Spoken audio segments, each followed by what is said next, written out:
अस्सलाम वालेकुम, बिस्मिल्लाहिर्रहमानिर्रहीम के माई सीक्वल वीडियो ट्यूटोरियल में खुश आमदीद। आज हम normalization is the process of structuring the data in table to minimize duplication and inconsistency.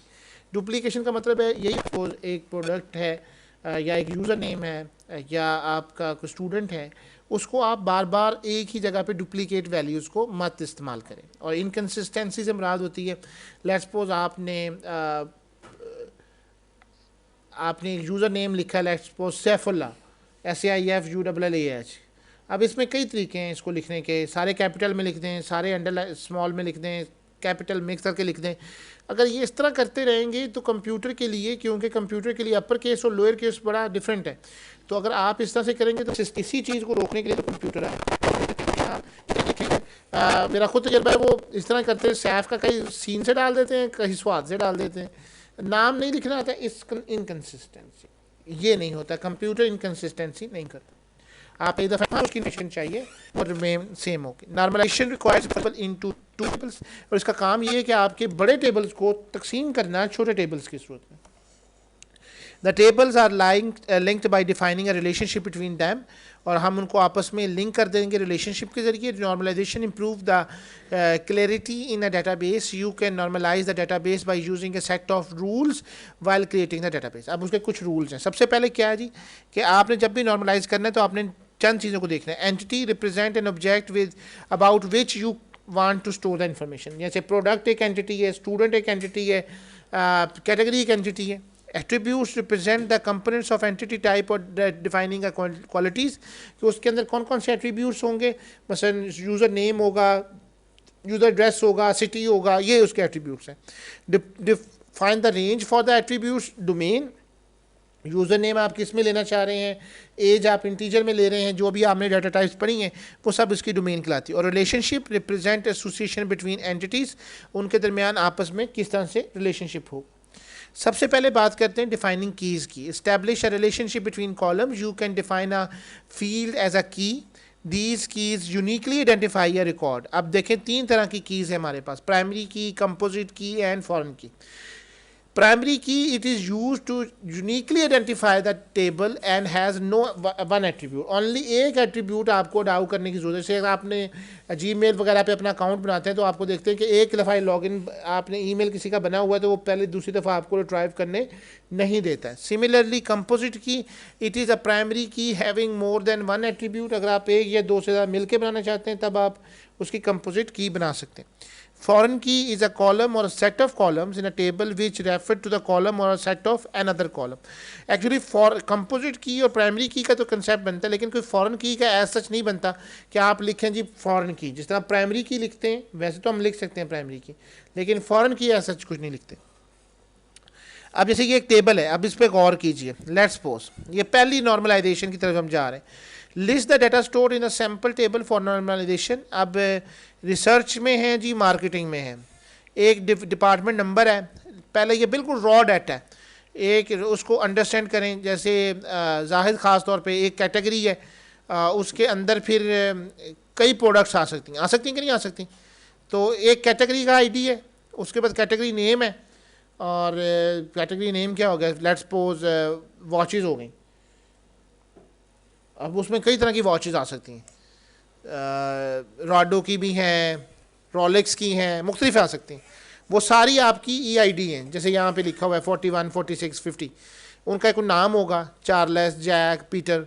Employee category भी है, भाई कौन से ग्रेड में है, उसकी तनख्वाह भी होगी, वेजेस भी हैं। अब इसमें गौर करने वाली बात क्या है कि एक कॉलम जो है यहाँ पे EID वाला, उसमें तीन तीन वैल्यूज़ आ रही हैं, एक में 1 आ रही हैं। मजबूरी है, इस तरह डाटा रखा जाता है, लेकिन कंप्यूटर ऐसे नहीं करेगा। डिफरेंट फॉर्म्स ऑफ नॉर्मलाइजेशंस, हम उसे नॉर्मलाइजेशन करेंगे। फर्स्ट नॉर्मल फॉर्म और 1NF, इसका तरीका करके any an entity is set to be in the first normal form if all the attributes in a single valued and other words, यानी कि अगर आपकी ये मल्टीपल वैल्यूज आ रही हैं, ये नहीं होनी चाहिए, एक वैल्यू एक होनी चाहिए बस। ये आपका पहला रूल है। ऑल एट्रीब्यूट्स आर एटॉमिक, हर एक एट्रीब्यूट एटॉमिक होगा। फील्ड्स होल्ड आ वैल्यू, जैसे ये देखें हमने इसको तकसीम कर दिया और पहला नॉर्मलाइजेशन फॉर्म हमने बनाया, उसमें हमने क्या किया कि एक वैल्यू, एक एट्रीब्यूट के अंदर एक वैल्यू आएगी। All column have only one instance, her column के अंदर सिर्फ एक वैल्यू आ सकती है, दो नहीं आ सकती. Column must be defined to contain a specific type of record. For example, you can store the first and the last name. अब अगर आप गौर करें तो इसमें मसला क्या आ रहा है, इसमें मसला ये आ रहा है जी डिपार्टमेंट नेम में बार बार लिखना पड़ रहा है, research research research, marketing marketing marketing, department name 10 10 10 10 20 20. ये क्या हो रहा है, ये डुप्लीकेशन हो रही, रीडंडेंसी, इसको रीडंडेंसी कहते हैं, एक ही चीज़ का बार बार आना रीडेंडेंसी कहलाता है. हालांकि वैल्यू देखें एम्प्लॉई कैटेगरी में भी बदल रही हैं 1 2, और फिर देखें जब उनके पता है हमें कि एक वाले को उन्होंने 100 देने हैं रुपये, 2 वाले को 60 रुपये देने हैं और थर्ड वाले को 40 देने हैं, तो वो भी वो भी बार बार आ रहा है. सिर्फ तब्दील क्या हो रहा है, EID. तो ये पहली नॉर्मलाइजेशन हमने तकसीम कर दिया. फर्स्ट नॉर्मलाइजेशन का ये रूल है कि भी आपकी एक वैल्यू आनी चाहिए एक में. अब सेकंड नॉर्मलाइजेशन क्या कहती है, any entity is said to be in the second normal form if it is in the first normal form. जब तक वो फर्स्ट नॉर्मल फॉर्म में नहीं होगी वो सेकंड नॉर्मल फॉर्म में नहीं आएगी. फर्स्ट नॉर्मल फॉर्म में पहले लेके आए एंड देन आप उसको सेकंड नॉर्मलाइजेशन फॉर्म के अंदर लेके आएंगे. Must be A combination of D number and all non-key attribute entirely dependent on the unique identifier to the. हर एक जो है वो एक नॉन की जो एट्रीब्यूट्स हैं वो एक के ऊपर डिपेंड करने चाहिए. आपने उनको आइडेंटिफाई करना है, unique identify to the entity. After normalizing the sample data table, आप गौर करें तो मैंने उसमें से निकाल लिया जी कि कौन सी वैल्यूज़ हैं जो डिफरेंट कर रही हैं. मुझे पता चला है कि जी डी नंबर और EID जो है वो बिल्कुल है. तो मैंने एक टेबल बनाया एम्प्लॉई डिपार्टमेंट टेबल, उसके अंदर मैंने इनको अलहदा से स्टोर करवा दिया. और एक मैंने एम्प्लॉई टेबल बना दिया जिसके अंदर आप देखेंगे बिल्कुल यूनिक हो गई हैं, इसमें कोई रिडेंडेंसी नहीं है. आप गौर करें तो रिडेंडेंसी सिर्फ यहाँ पे आ रही है लेकिन वो उसके ऊपर डिपेंड कर रही, लेकिन ये सारी वैल्यूज़ डिफरेंट है. लेकिन यहाँ मैंने क्या किया, एक डिपार्टमेंट नंबर बनाया और एक उसके अंदर मैंने EID बना के एक अलग टेबल के अंदर स्टोर करवा दिया. अब एक डिपार्टमेंट टेबल बनाया उसमें 10 और 20 मैंने डाला. अब क्या होगा कि जो 10 होगा वो ऑटोमेटिकली वहाँ से रिसर्च को उठा लेगा और जब वहाँ से ID के ज़रिए इन तीनों का आपस में रिलेशनशिप बन जाएगा. Third normal form, an entity is said to be in the third normal form if it is already in the second normal form and no non-identifying attributes are dependent on any other non-identifying attributes. अगर आपने एक ऐसी table बनाई हुई जैसे अभी आप देख रहे हैं, पहले तो इसको सेकंड नॉर्मल फॉर्म में लेके आए, फिर जो नॉन डिपेंडिंग है उनको कैसे करेंगे. जैसे कि ये टेबल देखते थे कि 1 है तो 100 है, 2 है तो इसके लिए भी हम इसको एक और टेबल में कन्वर्ट कर देंगे. जैसे कि हम एम्प्लॉई कैटेगरी बनाएंगे 1 और उसके वेजेस की हम एक अलग टेबल बना के उसके अंदर इसकी वेजेस स्टोर करा देंगे. और इसी चीज़ के ज़रिए Boyce Codd normal form for BNSF, इसने 12 रूल बताए थे कॉड ने. और इसी तरह से डेटाबेस कंसेप्ट्स के अंदर ये इंपॉर्टेंट 3 है. यूजिंग इंडेक्सेस, अब यहाँ पे वही बात जो आप करना चाहते हैं, indexes are list that specify the location of data in table within a database. Indexes store faster data, storage and retrieval capabilities. Indexes in the database are similar to the indexes in books.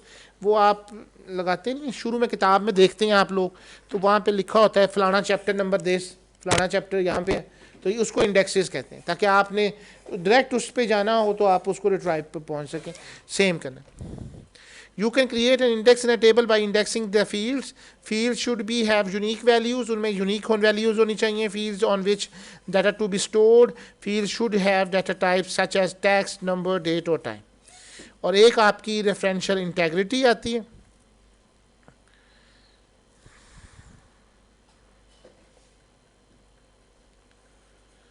और आपका chapter ख़त्म. Referential integrity को थोड़ा सा explain कर देते हैं. Referential integrity से क्या मुराद है. Let's suppose consider example, you can use referential integrity to maintain consistency of records in different tables. आपका डाटा जो है वो मुख्तलिफ टेबल के साथ रिलेट कर रहा है तो उसमें कंसिस्टेंट होना चाहिए. It mean that when a record in a table refers to for the corresponding record in another table that corresponding record should exist. इसका मतलब है कि जहाँ आप उसको लेके जा रहे हैं वहाँ वो डाटा लाजमन इंक्लूड होना चाहिए. Foreign key of a table to the primary key of the another, एक की प्राइमरी की दूसरे की आपकी फॉरेन की बनेगी. और जैसे यहाँ पे एक टेबल बनाई है EID वगैरह और एड्रेस वगैरह, इसी तरह से अगर आप इसको जाएंगे तो दूसरी टेबल के ऊपर वो मौजूद होना चाहिए. यही रेफरेंशियल इंटेग्रिटी है. Thank you very much and अल्लाह हाफिज़।